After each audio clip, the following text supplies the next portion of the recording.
Bonjour, c'est Eva de chez Azubaka Studio.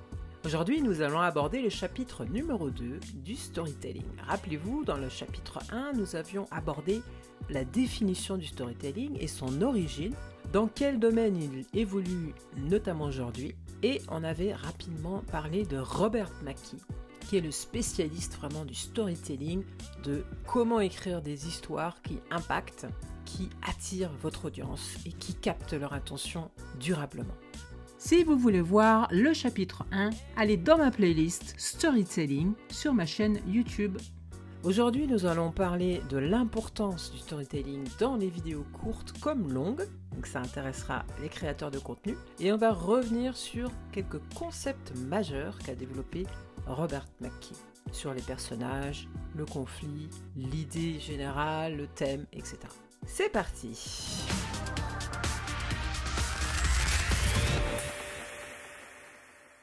Alors, pourquoi le storytelling est important dans une vidéo courte? Il y a 4 clés qui sont importantes à comprendre ici. Évidemment, une vidéo courte doit capter rapidement, très rapidement, l'attention. On parle de 3 secondes, certains parlent même de une demi-seconde. Du coup, la notion d'impact immédiat est primordiale. Les vidéos courtes comme les réels d'Instagram ou les shorts de YouTube doivent capter l'attention du spectateur immédiatement. Un bon storytelling peut donc créer un hook ou une accroche initiale fort qui intrigue et engage le spectateur dès le début.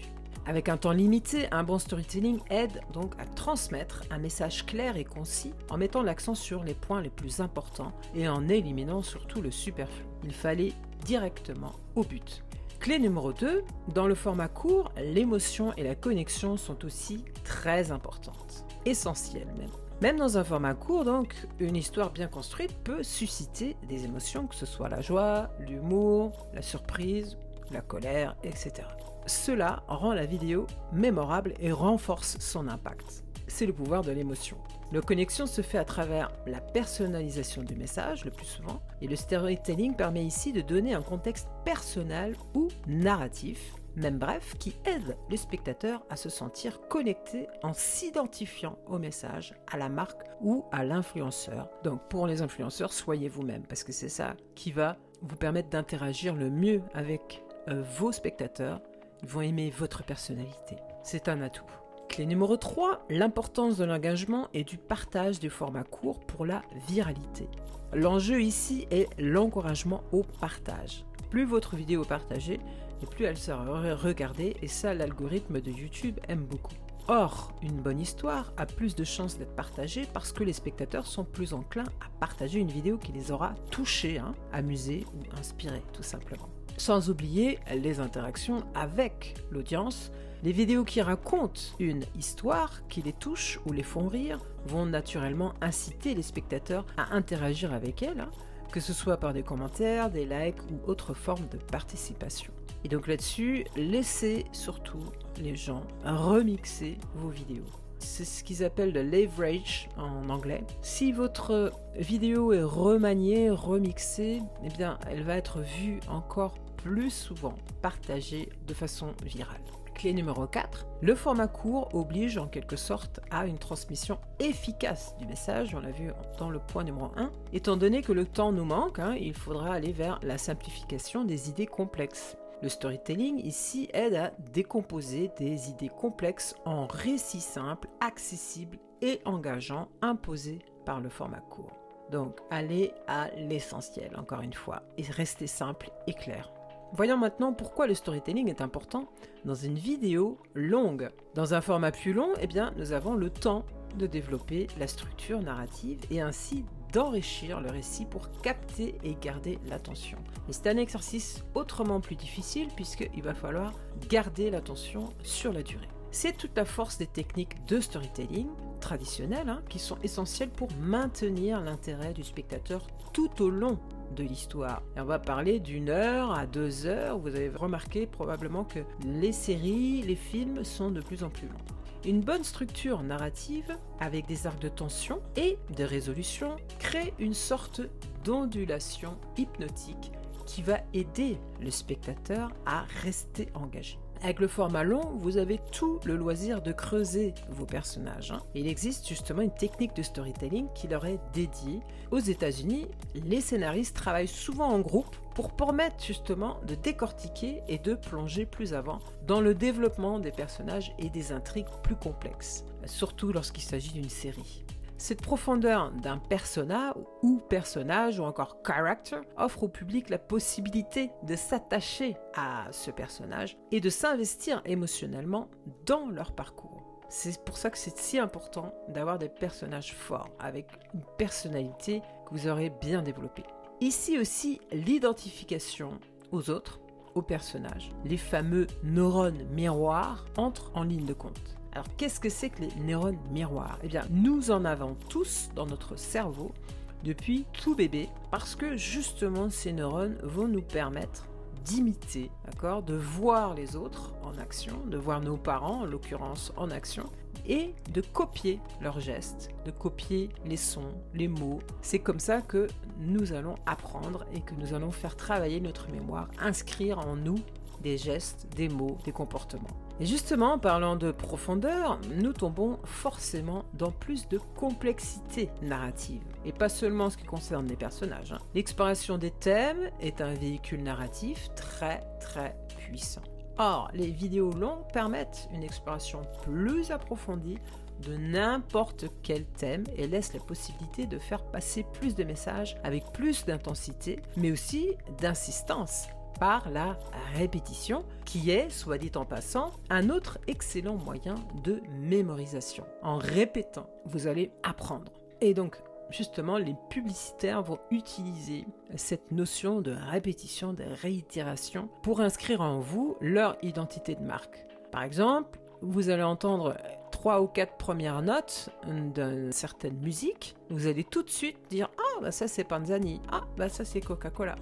Le storytelling fournit donc ici le cadre pour tisser tous ces éléments de manière significative, comme autant de nuances et de subtilités dans les informations que vous souhaitez transmettre et ainsi enrichir l'expérience narrative pour tout à chacun. Et ça vous permettra donc de toucher un plus large public puisque vous allez vous adresser à des personnalités différentes, à des cultures différentes. Clé numéro 3, ici également, l'engagement émotionnel sera une stratégie clé, d'autant que nous avons plus de longueur pour tirer sur les ficelles sentimentales dans un format long. Nous pouvons donc prendre le temps de créer une véritable expérience immersive. Une bonne histoire peut plonger le spectateur dans un univers fantastique ou une expérience fascinante qui appelle à l'engagement émotionnel et la rétention du message. C'est là donc qu'on va pouvoir diffuser, distiller des messages importants, de faire croire que le héros, il va toujours gagner par exemple, le bien contre le mal, etc. Ça c'est typique et qu'il y a toujours un happy end. Les films américains c'est ça, il y a toujours un happy end. Ce n'est pas la réalité bien sûr, ça reste un film. Mais on a cette idée-là. Moi cette phrase qui m'a toujours marqué c'est « It's gonna be alright ». Tout va bien se passer, ça va aller. Même si c'est la catastrophe absolue, que la personne a perdu, je sais pas moi, un bras, une jambe, it's gonna be alright, ça va aller, tu vois. Cela provoque en tout cas chez l'audience la résonance durable. Les histoires bien racontées ont un impact durable, laissant une impression persistante qui suscite la réflexion et stimule le souvenir. Pareil à des échos successifs se diffusant dans l'espace de sa mémoire et qui entrent en résonance avec de vieux souvenirs. Par exemple, lorsque vous sentez une certaine odeur, que vous entendez une certaine chanson, vous êtes tout de suite projeté dans le passé. Des vieux souvenirs remontent à vous, vous avez même les émotions qui vont avec, c'est assez extraordinaire. Ici encore, nous touchons ces cordes intimes qui marquent le public. Clé numéro 4, il y a enfin les notions de cohérence et de structure qu'il ne faut jamais négliger. Il est capital d'organiser son histoire et les informations que vous voulez faire passer à votre audience. Car notre cerveau, encore lui, a un besoin vital de cohérence afin de pouvoir comprendre le monde qui l'entoure. C'est ce qu'on appelle la raison. C'est le côté raisonné de notre cerveau. Mais aussi donc de garder une logique comportementale. Il faut toujours s'assurer que le spectateur suit facilement le fil narratif sans qu'il se perde dans les détails superflus que nous éviterons donc absolument de mettre dans notre histoire. Et c'est là qu'il est utile de faire intervenir un public test. Beaucoup de studios américains, mais aussi en ce qui concerne la publicité, ils n'hésitent pas à tester leur publicité, leur film, à un public, et ensuite, selon le retour du public, eh bien, ils vont ajuster le message si nécessaire, et ils vont réitérer jusqu'à ce que ce soit parfait, que vraiment que ce soit hyper performant. Du coup, retenez bien ceci, aucun script, aucun scénario, aucune histoire n'a qu'une seule version. En moyenne, il y a 50, même plus de 100 versions différentes. Donc, en conclusion, que la vidéo soit courte ou longue, un bon storytelling est fondamental pour captiver, informer et inspirer le spectateur. Il fournit une structure narrative qui non seulement attire l'attention, mais aussi qui facilite la compréhension et crée une connexion émotionnelle durable. Donc ça, c'est très important. En intégrant donc un storytelling efficace, les créateurs de contenu peuvent maximiser l'impact de leur message et renforcer l'engagement de leur audience. C'est comme ça que vous allez pouvoir créer du contenu viral, mais aussi des messages publicitaires pour les marketeurs qui vont impacter et qui vont faire passer l'audience à l'action, c'est-à-dire les engager, les convertir et même les fidéliser. Très bien, on va maintenant passer à quelques concepts clés qu'a développé Robert McKee, qui est vraiment le spécialiste du storytelling.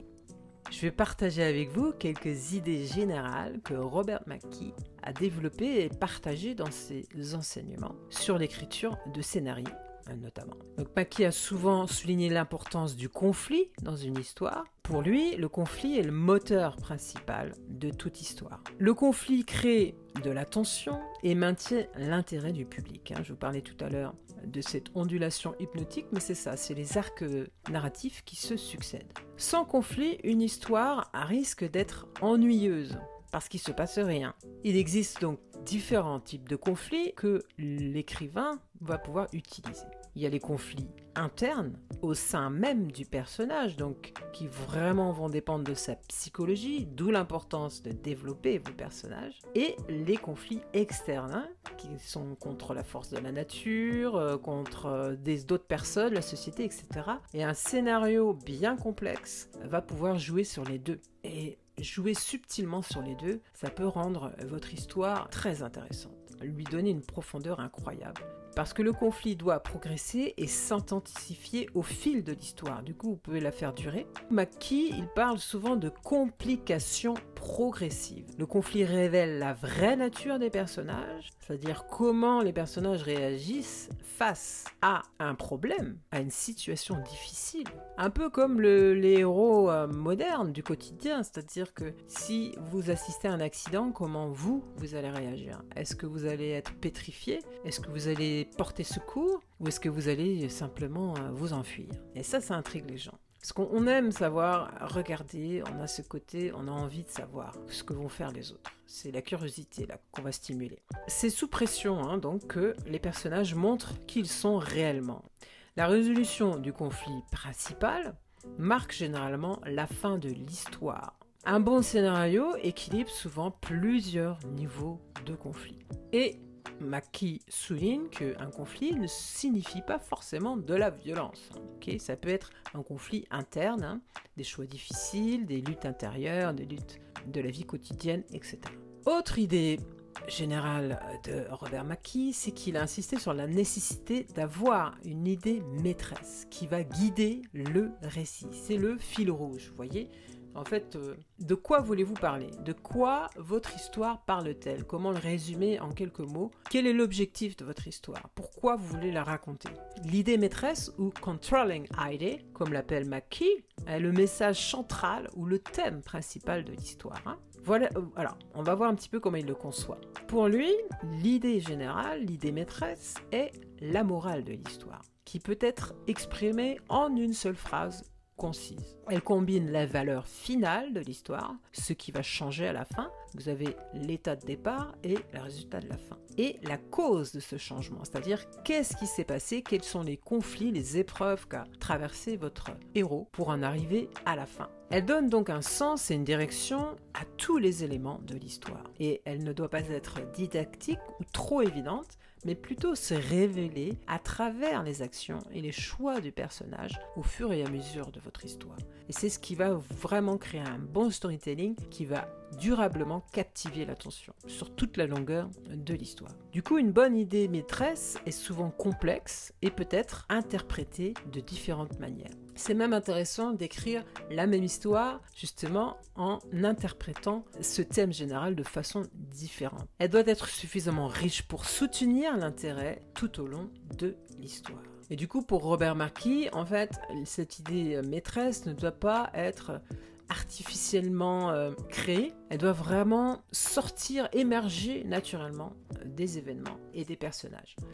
Idée générale numéro 3, c'est que Robert McKee a parlé de l'importance d'écrire des personnages complexes et crédibles. Pour lui, les personnages bien construits sont essentiels à une bonne histoire. Parce que les principaux aspects de sa vision sur la création de personnages, c'est d'abord la dimension. Les personnages doivent avoir de la profondeur, avec des désirs, des peurs, des contradictions et des faiblesses. C'est-à-dire que vous allez devoir vraiment développer leur personnalité, savoir ce qu'ils aiment, savoir quels sont leurs traumatismes, vraiment plonger au cœur de son inconscient presque et de ses souvenirs pour construire votre personnage. Parce qu'une fois que vous avez cette dimension-là, vous allez pouvoir naturellement trouver la motivation du personnage.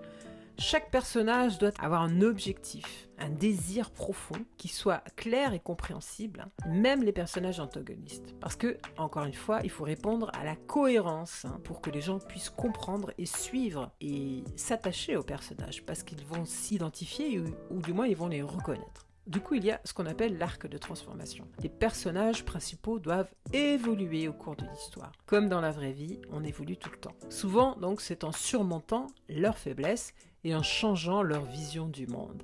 La cohérence ici, ça va être que les personnages doivent réagir du coup de façon cohérente avec leur personnalité, sauf si un changement est justifié par les événements de l'histoire. Vous avez donc tout intérêt à créer ce qu'on appelle le passé du personnage. Avant même de parler de la personnalité du personnage, il faut savoir son origine, qu'est-ce qu'il a vécu, ce qu'on appelle le backstory.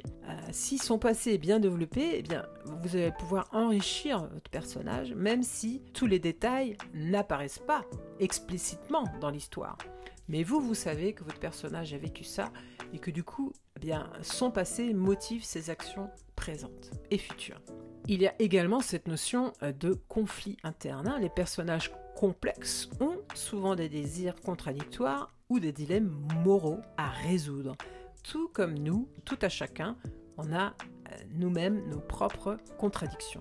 Et ça va donc enrichir encore plus votre personnage parce que du coup, vous pouvez jouer sur le fait que face à une situation, eh bien, il va réagir d'une manière qu'on ne s'attendait pas. Pour en reprendre un exemple, quelqu'un qui peut rouler des mécaniques, qui pratique des arts martiaux, qui fait de la muscu, etc. Et puis finalement, il se retrouve devant une situation catastrophique et il va être pétrifié, il va pas savoir quoi faire. Alors que on pourrait se dire, c'est l'homme de la situation, il va agir, il va utiliser sa force, sa forme physique. Eh ben non, parce que à l'intérieur de lui-même, finalement, si justement vous avez construit son histoire, son backstory, eh ben peut-être que dans son enfance, il a été très très maltraité, on se moquait de lui, et qu'il s'est mis à faire du sport, des arts martiaux, pour compenser cette torture qu'il a subie, morale, mais en réalité, il n'a pas du tout le courage ni la force mentale d'être ce qu'il voudrait vraiment être. Il n'est pas du tout le héros de l'histoire, c'est quelqu'un qui se ment à lui-même. Voilà, par exemple. Idée générale numéro 4. McKee a mis l'accent sur la structure des scènes et leur progression. Très important, évidemment. Il met l'importance sur la structure dans chaque scène du scénario. Parce que selon lui, une scène efficace devrait avoir un début, un milieu et une fin. Donc vous voyez, il y a de la cohérence. Et entre le début et la fin, il peut présenter un changement de valeur. C'est-à-dire que l'état émotionnel ou la situation d'un personnage devrait changer du positif au négatif ou inversement. Ça va faire avancer l'histoire de manière significative et cohérente. Et révéler en même temps de nouvelles informations sur le personnage, sur l'intrigue, ce qui va donc permettre de garder l'attention du spectateur, puisqu'elle apprend de nouvelles choses, parce qu'il y a une progression. Donc ça va à nouveau stimuler sa curiosité. Et bien sûr, vous avez la création de conflits et d'obstacles que le personnage va devoir donc surmonter. Mackie insiste sur le fait que chaque scène devrait avoir un but précis. Donc là aussi, vous avez le but de l'histoire, mais le but aussi de chaque scène. C'est des sous-sections à chaque fois. Vous avez la structure générale et les structures de chaque scène.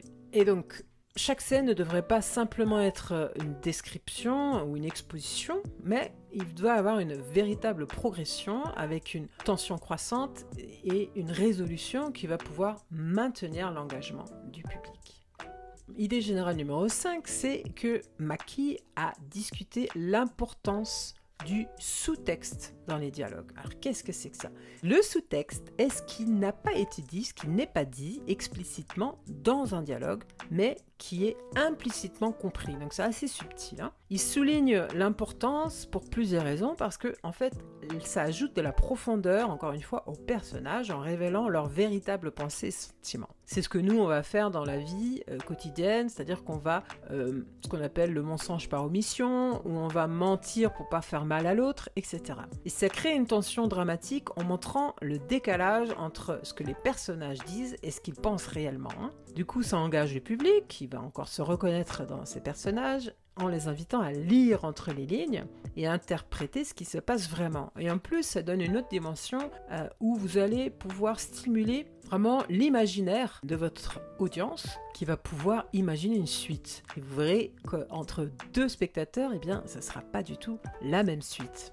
Il rend donc les dialogues plus naturels et réalistes, parce que dans la vie réelle, eh bien, c'est ça. C'est que les gens ne disent pas toujours ce qu'ils pensent. Et ils ne sont pas toujours très directs. Ça dépend des cultures là aussi. Ils permettent du coup de révéler des informations de manière subtile sans recourir à une exposition qui serait maladroite. Et Mackie encourage même les scénaristes à ne pas tout dire explicitement dans leur dialogue, mais à utiliser les sous-textes pour enrichir leur scène et approfondir leurs personnages.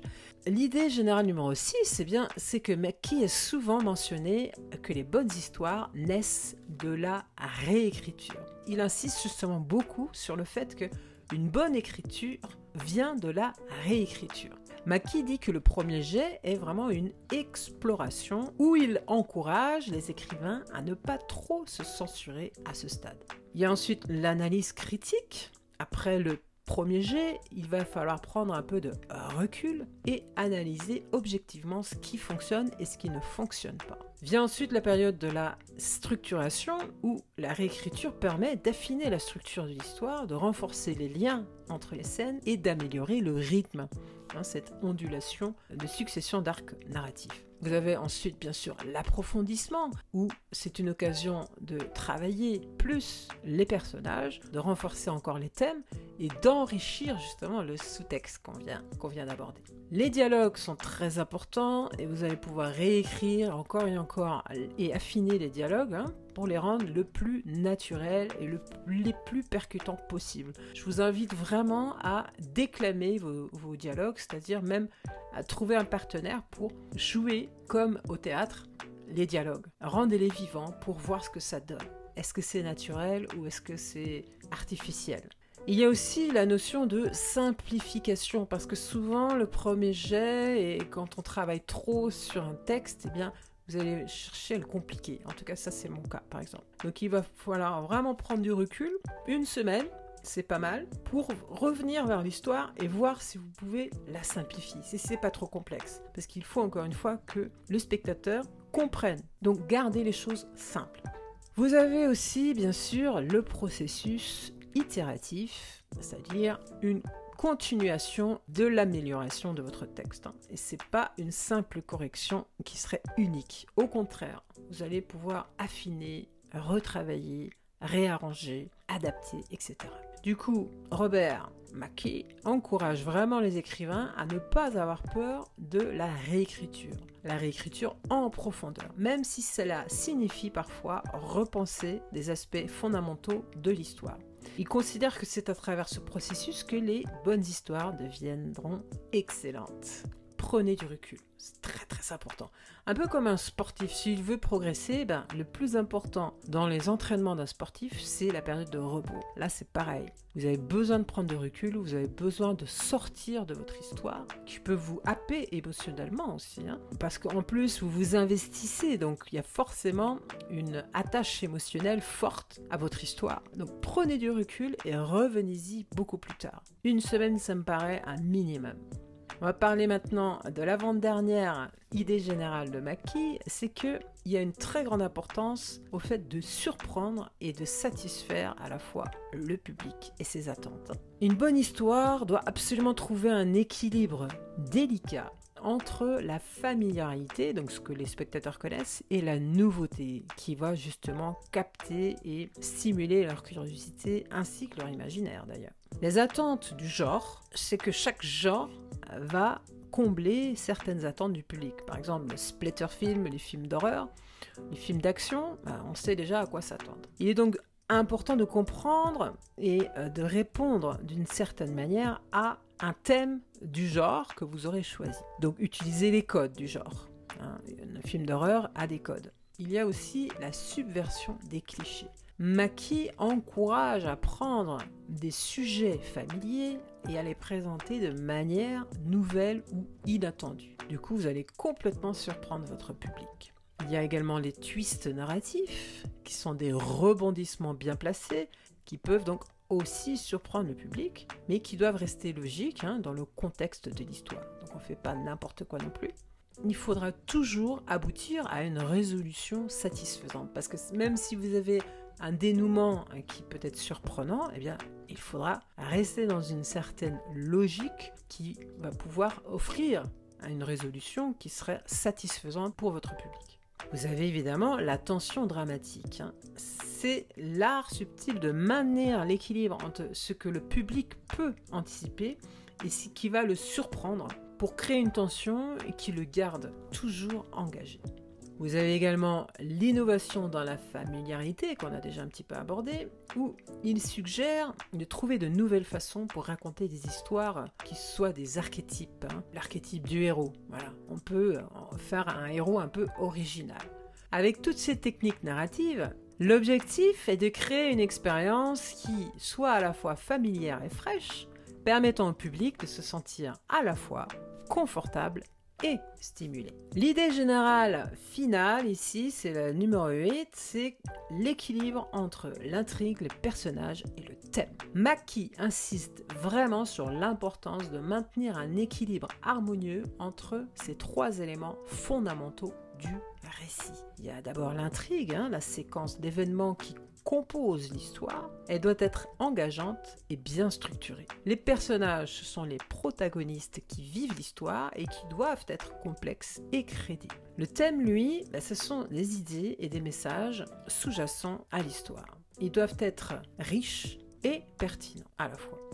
Donc entre toutes ces idées générales, les 8 là que je vous ai données, McKee souligne que tous sont interdépendants. L'intrigue révèle le personnage influence l'intrigue et le thème émerge de leur interaction. Du coup, un déséquilibre peut affaiblir l'histoire. Trop d'accent sur l'intrigue peut conduire à des personnages superficiels. Trop d'accent sur le personnage peut ralentir le rythme de l'intrigue. Et trop insister sur le développement du thème peut rendre l'histoire didactique. Il faut donc varier l'équilibre selon le genre et le style, mais tous les éléments doivent être présents et bien développés.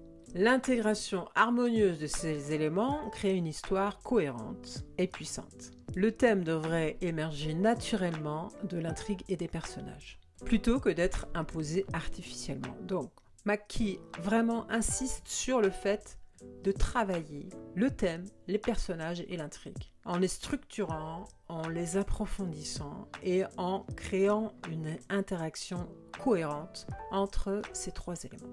Voilà donc pour ce deuxième chapitre qui a été assez long, assez dense, mais très très intéressant. Je vous invite vraiment à revoir cette vidéo, à prendre des notes. Sinon, je vous invite à aller voir le chapitre numéro 1. Le lien sera affiché quelque part dans la vidéo pour comprendre l'origine, la définition et l'utilisation du storytelling dans le monde actuel et comprendre qui est Robert McKee. Je vous dis à très très vite dans une prochaine vidéo dans la suite de cette série sur le storytelling. Azuba comme en vôtre, prenez soin de vous. Ciao!